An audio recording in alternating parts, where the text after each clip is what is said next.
എന്തായാലും അരുൺ തിരികെ വരാം. എന്തായാലും ഇന്ന് നിയമസഭയിലുണ്ടായ ഒരു പ്രധാനപ്പെട്ട പ്രഖ്യാപനം ഈ ഭിന്നശേഷി നിയമനവുമായി ബന്ധപ്പെട്ടാണ്. എയ്ഡഡ് സ്കൂളുകളിലെ ഭിന്നശേഷി നിയമന വിഷയത്തിൽ സർക്കാർ നിയമസഭയിൽ ഒരു പ്രത്യേക പ്രസ്താവന നടത്തി ഒന്നുകൂടി ഉറപ്പിക്കുകയാണ്, ഞങ്ങൾ ഒപ്പമുണ്ട്. NSS കിട്ടിയ അതേ ഇളവുകൾ മറ്റ് സഭകൾക്കും മറ്റ് മാനേജ്മെൻറ്റുകൾക്കും കിട്ടുമെന്ന ഉറപ്പാണ് സർക്കാർ പറയുന്നത്.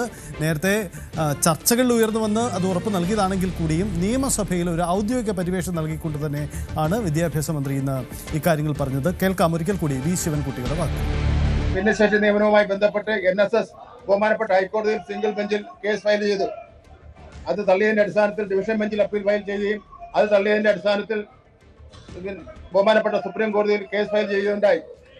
പ്രസ്തുത കേസിൽ NSS മാനേജ്മെന്റുകൾ ആവശ്യപ്പെട്ട പ്രകാരം ഭിന്നശേഷിക്കാർക്ക് വേണ്ടി സ്കൂളിൽ മാറ്റിവെച്ചിട്ടുള്ള തസ്തികകൾ ഒഴിച്ച് ബാക്കി എല്ലാ ജനറൽ കാറ്റഗറിയിലെ തസ്തികകളിലേക്ക് നിയമന അംഗീകാരം നൽകണമെന്ന NSSന്റെ ആവശ്യം അംഗീകരിച്ചുകൊണ്ട് ബഹുമാനപ്പെട്ട സുപ്രീം കോടതി 2025 മാർച്ച് മാസം 4 വിധി പ്രഖ്യാപിച്ചു. ഈ സന്ദർഭത്തിൽ NSSന് നൽകിയ അനുമതി തങ്ങൾക്കും ബാധകമാണെന്ന് ആവശ്യപ്പെട്ടുകൊണ്ട് വിവിധ മാനേജർമാരുടെ ഭാഗത്തു നിന്ന് ശക്തമായ ആവശ്യം ഉയർന്നു വന്നു. അതിന്റെ അടിസ്ഥാനത്തിൽ അഡ്വക്കേറ്റ് ജനറലിന്റെയും നിയമവകുപ്പിന്റെയും നിയമോപദേശം ആരാഞ്ഞു. അവിടെ നിന്ന് കിട്ടിയ നിയമോപദേശത്തിൽ ബഹുമാനപ്പെട്ട സുപ്രീം കോടതിയുടെ വിധി NSSന് മാത്രം ബാധകമാണെന്നും മറ്റുള്ളവർക്ക് അതിന്റെ ആനുകൂല്യം ലഭ്യമല്ല എന്നും പറഞ്ഞു. ഈ സന്ദർഭത്തിൽ NSS നൽകിയ വിധി മറ്റുള്ളവർക്കും ബാധകമാക്കണമെന്ന് ആവശ്യപ്പെട്ടുകൊണ്ട് ഗവൺമെന്റ് തന്നെ മുകളിൽ പറഞ്ഞ സത്യവാങ്മൂലം സുപ്രീം കോടതി ഫയൽ ചെയ്തു.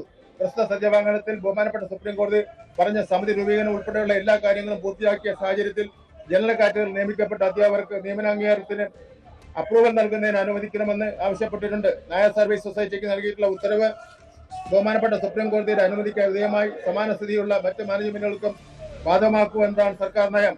ഇത് സംബന്ധിച്ച് സർക്കാർ സുപ്രീം കോടതിയുടെ അനുമതി തേടിയിരിക്കുകയാണ്. ഈ കേസ് 2026 ഫെബ്രുവരി മാസം 2 കോടതിയുടെ പരിഗണനയ്ക്ക് വന്നെങ്കിലും അത് 2026 ഏപ്രിൽ 14 മാറ്റിവെച്ചിരിക്കുകയാണ്.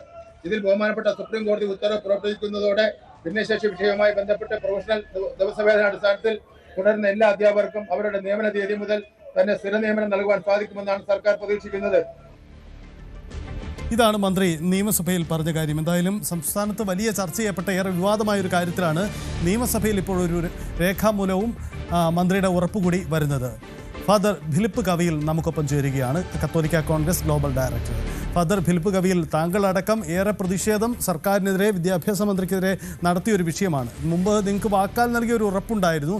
അതിനപ്പുറം നിയമസഭയിൽ ഇങ്ങനെ ഒരു ഉറപ്പ് നൽകുമ്പോൾ അതിനെ പൂർണ്ണാർത്ഥത്തിൽ വിശ്വാസത്തിലെടുക്കുന്നുണ്ടോ? തീർച്ചയായിട്ടും ബഹുമാനപ്പെട്ട വിദ്യാഭ്യാസ മന്ത്രിയുടെ ഈ പ്രസ്താവനയെ ഞങ്ങൾ സ്വാഗതം ചെയ്യുന്നു.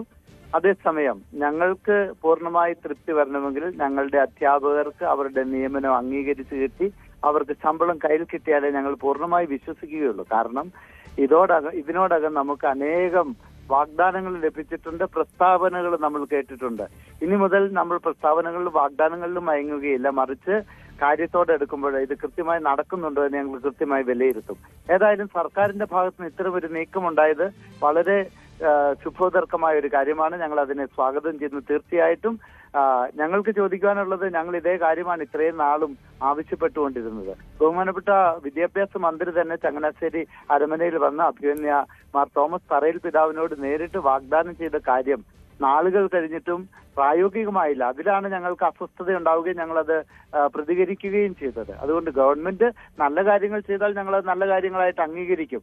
ഞങ്ങൾ വിമർശനത്തിന് വേണ്ടി വിമർശനം ഉന്നയിക്കുന്നവരല്ല, മറിച്ച് ഇവിടുത്തെ അധ്യാപകർക്ക് വേണ്ടി ഞങ്ങൾ ആവശ്യപ്പെടുകയായിരുന്നു. 16,000-ഓളം വരുന്ന അധ്യാപക കുടുംബങ്ങള് മുഴുപട്ടിണിയിലാണെന്നുള്ള യാഥാർത്ഥ്യം കാണാതെ അവരുടെ നിയമനങ്ങൾ അംഗീകരിക്കാതിരുന്നപ്പോഴാണ് ക്രൈസ്തവ ലോകം, ക്രൈസ്തവ സഭ, പ്രത്യേകിച്ച് സിറോ മലബാർ സഭയുടെ അഭിനന്ദ പിതാക്കന്മാരും കത്തോലിക്ക കോൺഗ്രസും അതിശക്തമായി ഈ വിഷയത്തിൽ ഇടപെട്ടത്. ഗവൺമെന്റ് അത് വിലക്കെടുക്കുകയും കാര്യമായ നീക്കങ്ങൾ നടത്തുകയും ചെയ്ത് ഞങ്ങൾ തീർച്ചയായിട്ടും സ്വാഗതം ചെയ്യുന്നു. പക്ഷേ ഞാൻ പറഞ്ഞതുപോലെ ഇത് ഫലത്തിൽ വരണം. ഞങ്ങളുടെ അധ്യാപകർക്ക് അവർക്ക് അവരുടെ നിയമനങ്ങൾ അംഗീകരിച്ച് കിട്ടണം, അവർക്ക് ശമ്പളം കയ്യിൽ കിട്ടണം, അവരുടെ പട്ടിണി മാറണം. അതാണ് ഞങ്ങളുടെ ആവശ്യം. അത് വളരെ പ്രധാനപ്പെട്ട കാര്യമാണ്. വാഗ്ദാനങ്ങൾ കൊണ്ട് മാത്രം കാര്യമില്ല. ഇലക്ഷൻ വരുന്നത് കൊണ്ട് വാഗ്ദാനങ്ങളുടെ പെരുമഴയാണെന്ന് നമുക്ക് എല്ലാവർക്കും അറിയാം. അതിൽ കുഴപ്പവുമില്ല, അത് രാഷ്ട്രീയക്കാർക്ക് ചെയ്യാം. പക്ഷേ ഞങ്ങൾ നോക്കുന്നത് എന്തുമാത്രം കാര്യമായിട്ടത് ഫലപ്രാപ്തിയിൽ എത്തുന്നു എന്നുള്ളതാണ്. ഏതായാലും സർക്കാരിന്റെ ഈ ഒരു നീക്കത്തെ ഞങ്ങൾ സ്വാഗതം ചെയ്യുന്നു. ഞങ്ങളുടെ അധ്യാപകർക്ക് എത്രയും പെട്ടെന്ന് ഈ നിയമനം ലഭിക്കട്ടെ എന്ന് ഞങ്ങൾ ആശിക്കുകയും പ്രാർത്ഥിക്കുകയും ചെയ്യുകയാണ്. അതോടൊപ്പം ഞങ്ങൾക്കൊരു സംശയമുള്ളത്, പല വിദഗ്ധരും അഭിപ്രായപ്പെട്ടത് ഈ NSSന് കിട്ടിയ വിധിയുടെ പശ്ചാത്തലത്തിൽ നിസ്സാരമായ ഒരു ഗവൺമെന്റ് ഓർഡറിലൂടെ വളരെ വ്യക്തമായിട്ട് കൃത്യമായിട്ട് നേരത്തെ തന്നെ ഇത് നടപ്പാക്കാമായിരുന്നു എന്ന് വിദഗ്ധരായിട്ടുള്ള ആളുകൾ അഭിപ്രായപ്പെട്ടിട്ടുണ്ട്. എന്തുകൊണ്ട് ഈ ഗവൺമെന്റ് ഓർഡർ അന്ന് പുറപ്പെടുവിക്കാതെ സുപ്രീം കോടതിയിലേക്ക് ഇത് റെഫർ ചെയ്തു എന്ന് എനിക്ക് കൃത്യമായിട്ട് മനസ്സിലാകുന്നില്ല. ഏതായാലും പുതിയ നീക്കങ്ങളെ ഞങ്ങൾ സ്വാഗതം ചെയ്യുന്നു. നന്മ ഉണ്ടാകട്ടെ എന്ന് പ്രതീക്ഷിക്കുന്നു.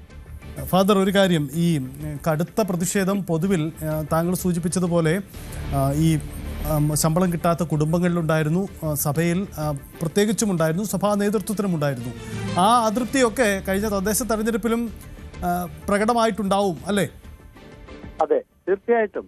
കഴിഞ്ഞ തദ്ദേശ തെരഞ്ഞെടുപ്പിന്റെ ഫലങ്ങൾ നമ്മൾ നോക്കിയാൽ വളരെ വ്യക്തമായിട്ടും ഈ ജനകീയ വിഷയങ്ങളിലുണ്ടായ സർക്കാരിന്റെ പരാജയങ്ങളെ തുറന്നു കാണിക്കുന്നത് തന്നെയായിരുന്നു. അത് ഞങ്ങൾ മാത്രമല്ല, മാധ്യമ ലോകത്തുള്ള രാഷ്ട്രീയ നിരീക്ഷകരും പൊതുപ്രവർത്തകരും ഒക്കെ അഭിപ്രായപ്പെട്ടിട്ടുള്ള കാര്യമാണ്.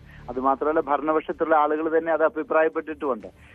നമ്മൾക്ക് ഗവൺമെന്റിന്റെ ഭാഗത്തൊരു തെറ്റ് സംഭവിച്ചാൽ അത് തിരുത്തുന്നതിൽ സന്തോഷമേ ഉള്ളൂ. കാരണം ഗവൺമെന്റിനെ എല്ലാ കാലവും വിമർശിക്കണമെന്ന് ഞങ്ങൾക്കില്ല. നമ്മൾ പറയുന്ന കാര്യങ്ങൾ അത് കാര്യമായിട്ട് പരിഗണിക്കുകയും അതിന് പരിഹാരം കണ്ടെത്തുകയും ചെയ്താൽ നമ്മൾക്കത് അംഗീകരിക്കാം. ഗവൺമെന്റ് ഇപ്പോഴെങ്കിലും ഈ ശരിയായ വഴിയിൽ വരുന്നതിൽ ഞങ്ങൾക്ക് സന്തോഷമുണ്ട്. ഇത് മാത്രമല്ല, ഞങ്ങൾ പറഞ്ഞ പല കാര്യങ്ങളുണ്ട്. JB കൊച്ചി കമ്മീഷനിലെ റിപ്പോർട്ട് പൂർണ്ണമായിട്ടും പുറത്തുവിട്ട് അതിലെ നിർദ്ദേശങ്ങൾ പൊതുസമൂഹവുമായിട്ട് സംവദിച്ച് ക്രൈസ്തവ മേലധ്യക്ഷന്മാരുമായിട്ട് ചർച്ച നടത്തി, സമുദായ നേതാക്കന്മാരുമായിട്ട് ചർച്ച നടത്തി അതിലെ ക്രിയാത്മകമായ നിർദ്ദേശങ്ങൾ നടപ്പിൽ വരുത്തണമെന്ന് ഞങ്ങൾ ആവശ്യപ്പെട്ടു. അതുപോലെ റബ്ബർ കർഷകരുടെ വിഷയം ഞങ്ങൾ വളരെ കൃത്യമായിട്ട് പറഞ്ഞിട്ടുള്ളതാണ്. ഇടതു മുന്നണി തന്നെ പ്രഖ്യാപിച്ചിരുന്ന 250 രൂപ തറവില നൽകണമെന്ന കാര്യം അവർ തന്നെ പ്രഖ്യാപിച്ചതാണ്. അഭിനമാർ ജോസഫ് പമ്പളാനി പിതാവ് വളരെ വ്യക്തമായിട്ട് ഈ കാര്യങ്ങളൊക്കെ പലതവണ കത്തോലിക്ക കോൺഗ്രസിന്റെ റാലിയിലും സമ്മേളനത്തിൽ വെച്ച് ആവശ്യപ്പെട്ടതാണ്. അത്തരം സാധാരണക്കാരായ കർഷകരെയൊക്കെ ബാധിക്കുന്ന വിഷയങ്ങൾ എത്രയും പെട്ടെന്ന് പരിഗണിച്ച് അതിനുള്ള ഒരു നീക്കം നടത്തേണ്ടത് ആവശ്യമാണെന്നാണ് ഞങ്ങളുടെ അഭിപ്രായം. ഒരു തരത്തിലും ഈ സമൂഹത്തിൽ ആർക്കും നീതി നിഷേധിക്കപ്പെടാൻ ഇടവരരുത്. സർക്കാരിന്റെ ഭാഗത്തുനിന്ന് പ്രത്യേകിച്ചും എല്ലാവർക്കും നീതി ലഭിക്കണം. ക്രൈസ്തവർക്കും നീതി ലഭിക്കണം. ക്രൈസ്തവർക്ക് മറ്റുള്ളവരുടെ അവകാശങ്ങളൊന്നും അന്യായമായിട്ട് ഒരിക്കലും വേണ്ട. പക്ഷേ ക്രൈസ്തവർക്ക് ലഭിക്കേണ്ട അവകാശങ്ങൾ കൃത്യമായി ലഭിക്കുക തന്നെ ചെയ്യണം. അത് ഈ നാട്ടിലെ ഭരണഘടന അനുവദിക്കുന്ന അവകാശങ്ങൾ മാത്രമാണ്. ഞങ്ങൾക്ക് ആരുടെയും ആനുകൂല്യങ്ങളോ അനർഹമായിട്ടുള്ള ഒരു കാര്യവും ഞങ്ങൾക്ക് ആവശ്യമില്ല. ഇവിടെ പൊതുസമൂഹം അംഗീകരിച്ചിരിക്കുന്ന ഈ രാഷ്ട്രത്തിന്റെ നിയമങ്ങൾ അനുവദിച്ചിരിക്കുന്ന ഭരണഘടന അനുവദിച്ചിരിക്കുന്ന കാര്യങ്ങൾ ക്രൈസ്തവർക്ക് കൃത്യമായി കിട്ടണം. അത് കിട്ടിയില്ലെങ്കിൽ ക്രൈസ്തവർ പ്രതികരിക്കും. അതിലാരും അസ്വസ്ഥപ്പെട്ടിട്ട് കാര്യവുമില്ല. ഫാദർ, ഒരു കാര്യം കൂടി, ഈ തദ്ദേശ തെരഞ്ഞെടുപ്പിൽ പ്രകടമാക്കിയ ആ അതൃപ്തി പരിഹരിക്കേണ്ടതായ ഒരു നീക്കവും സർക്കാരിന് ഇതുവരെ ഉണ്ടായിട്ടില്ല എന്നാണോ അങ്ങ് സൂചിപ്പിക്കുന്നത്? ഇപ്പോൾ ഉണ്ടായിരിക്കുന്ന ഒരു വാക്കാൽ പ്രസ്താവനയാണ്, നിയമസഭയിലെ പ്രസ്താവനയാണ്. നമ്മൾ ഇതെല്ലാം കൃത്യമായി നിരീക്ഷിക്കുന്നുണ്ട്. ഇപ്പോൾ സർക്കാരിന്റെ ഭാഗത്തുനിന്ന് അത് പരിഹരിക്കാനുള്ള ഒരു പരിശ്രമം നടക്കുന്നു എന്നല്ലേ നമ്മൾ മനസ്സിലാക്കുന്നത്. അതിനെ ഞങ്ങൾ സ്വാഗതം ചെയ്യുന്നതെന്ന് ഞാൻ വളരെ വ്യക്തമായിട്ട് തന്നെ ആദ്യമേ പറഞ്ഞു. അന്ധമായ രാഷ്ട്രീയ എതിർപ്പുകളൊന്നും ഞങ്ങൾക്കില്ല. ഞങ്ങൾ പറയുന്ന ആവശ്യങ്ങൾ അനുഭാവപൂർവ്വം പരിഗണിക്കുകയും അത് നടത്തിത്തരികയും ചെയ്താൽ ഞങ്ങൾക്ക് പിന്നെ എതിർക്കേണ്ട കാര്യമില്ലല്ലോ. അങ്ങനെ വിമർശനത്തിന് വേണ്ടി വിമർശനം ഉന്നയിക്കുന്നവരല്ല കത്തോലിക്കരും കത്തോലിക്ക കോൺഗ്രസും. ഞങ്ങൾ ക്രിയാത്മകമായ കാര്യങ്ങൾ നടപ്പിൽ വരുത്തണമെന്നേ ആവശ്യപ്പെടുന്നുള്ളൂ. ശരി, വളരെ നന്ദി ഫാദർ പ്രതികരിച്ചതിന്. എന്തായാലും ഇക്കാര്യത്തിൽ സർക്കാരിൻ്റെ നീക്കം ക്രൈസ്തവ സഭ മാനേജ്മെൻറ്റുകളെ അവർക്കുണ്ടായിരുന്ന അതൃപ്തി പരിഹരിക്കുകയാണ്. ഇതൊരു നയതന്ത്രം കൂടിയാണ്, അതിനൊരു രാഷ്ട്രീയം കൂടിയുണ്ട്. വി അരുൺ തുടരുന്നുണ്ട്. അരുൺ, ഈ എയ്ഡഡ് സ്കൂളുകളിലെ അധ്യാപന നിയമനവുമായി ബന്ധപ്പെട്ട ഈ വിവാദം, സർക്കാർ അതിന് കൊടുക്കേണ്ടി വന്ന വില ചെറുതല്ല എന്നൊരു രാഷ്ട്രീയ വിലയിരുത്തൽ ഒരുപക്ഷെ ഉണ്ടായി കാണാം. അതുകൊണ്ടാവാം നിയമസഭയിൽ ഇങ്ങനെയൊരു പ്രസ്താവന നടത്തേണ്ടി വരുന്നത്. കാരണം നിയമസഭയിൽ പ്രസ്താവന നടത്തിയതുകൊണ്ട് യഥാർത്ഥത്തിൽ അതിന് നിയമപരമായ പരിഹാരമാവുന്നതല്ല. കാരണം കോടതിയിൽ ഏപ്രിൽ ഈ വിഷയം വരാനിരിക്കുകയാണ്. അപ്പോൾ മാത്രമേ ഇത് പരിഹാരം ആവുന്നതേ ഉള്ളൂ. അപ്പോൾ സ്വാഭാവികമായും അതുവരെ കാത്തിരിക്കാതെ നിയമസഭയിൽ ഒരു പ്രഖ്യാപനം നടത്തുന്നതിലൂടെ സർക്കാർ കാണുന്നതിന് പിന്നിൽ ഒരു രാഷ്ട്രീയമുണ്ട്. അത് ഈ സ്കൂളുകളിലെ അധ്യാപന നിയമനം മാത്രമല്ല, പൊതുവിൽ ക്രൈസ്തവ സഭ അടക്കമുള്ള സർക്കാരുമായി എതിർത്ത് നിൽക്കുന്ന അകൽച്ചയുള്ള ആളുകളെ ഒപ്പച്ചു നിർത്താനുള്ള ചില നീക്കങ്ങളും മറ്റും ഉണ്ടായിട്ടുണ്ട്. ഇന്നലത്തെ ശബരി റെയിൽ പ്രഖ്യാപനങ്ങൾ പോലും ഈ തെരഞ്ഞെടുപ്പിന് തൊട്ടു മുമ്പ് ഒരു കൃത്യമായ രാഷ്ട്രീയം തന്നെയാണ് അതിന് പിന്നിൽ ഉണ്ടായതെന്നുകൂടിയാണ് നമുക്ക് പ്രകടമാകുന്ന കാര്യം. എന്തായാലും നിയമസഭ ഇന്നത്തേക്ക് പിരിഞ്ഞിരിക്കുകയാണ്. നിയമസഭ നേരത്തെ നിശ്ചയിച്ച സെഷൻ പ്രകാരം വീണ്ടും ചേരേണ്ടതുണ്ട്. പക്ഷേ അതിനുള്ളിൽ നിയമസഭ പ്രഖ്യാപനം നോട്ടിഫിക്കേഷൻ പുറത്തു വന്നാൽ, തെരഞ്ഞെടുപ്പ് പ്രഖ്യാപനം വന്നാൽ ഇനി സഭാ ചേരുക ഉണ്ടാവാൻ സാധ്യതയില്ലെന്ന് നമുക്ക് കരുതാം. എന്തായാലും വരും ദിവസങ്ങളിൽ നിർണായകമാണ്. സംസ്ഥാനം അതിൻ്റെ രാഷ്ട്രീയത്തിൻ്റെ എല്ലാ അർത്ഥത്തിലുമുള്ള വലിയ ചൂടുകളിലേക്ക് കടക്കുകയാണ്. രാഷ്ട്രീയ നീക്കമാണ് നടക്കുന്നത്. അത് ഭരണ പ്രതിപക്ഷ അംഗങ്ങൾ തമ്മിലുള്ള ഏറ്റുമുട്ടലിലേക്ക് തന്നെ നിയമസഭയ്ക്കകത്തും ഇനി നിയമസഭയ്ക്ക് പുറത്തേക്കും നീളുകയാണ്. ശബരിമല സ്വർണ്ണക്കൊള്ളയിൽ അന്വേഷണം ബാക്കിയുള്ള പ്രതികളിലേക്ക് പോകുന്നില്ല എന്ന വിമർശനം കൂടി ഇന്ന് പ്രതിപക്ഷ നേതാവ് നടത്തിയിട്ടുണ്ട്. മുഖ്യമന്ത്രി അറിഞ്ഞുകൊണ്ടാണ് അന്വേഷണത്തിലെ ഇടപെടൽ നടക്കുന്നത്. മുഖ്യമന്ത്രിയുടെ ഓഫീസ് അനധികൃത ഇടപെടൽ നടത്തുന്നു. അപകടകരമായ നിലയിലാണ് അന്വേഷണമെന്നും വി.ഡി. സതീശൻ പറഞ്ഞു. നിലയിലേക്ക് ശബരിമലയിലെ സ്വർണ്ണ കവർച്ചയെക്കുറിച്ചുള്ള അന്വേഷണം പോവുകയാണ്.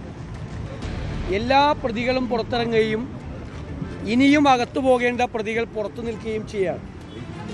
അന്വേഷണം, വ്യാപകമായ അന്വേഷണം ബാക്കിയുള്ള പ്രതികളിലേക്ക് കൂടി പോകുന്നില്ല എന്നത് അപകടകരമാണ്. അപ്പോൾ ആ പ്രതികൾ CPM-ന് ഏറ്റവും വേണ്ടപ്പെട്ട പ്രതികളാണ്, സർക്കാരിന് ഏറ്റവും വേണ്ടപ്പെട്ട പ്രതികളാണ്. സർക്കാർ തന്നെ തകർന്നു വീഴും എന്നുള്ള സ്ഥിതിയിലേക്ക് ആ പ്രതികൾക്ക് നേരെയുള്ള അന്വേഷണം കടന്നുപോയാൽ പോകും.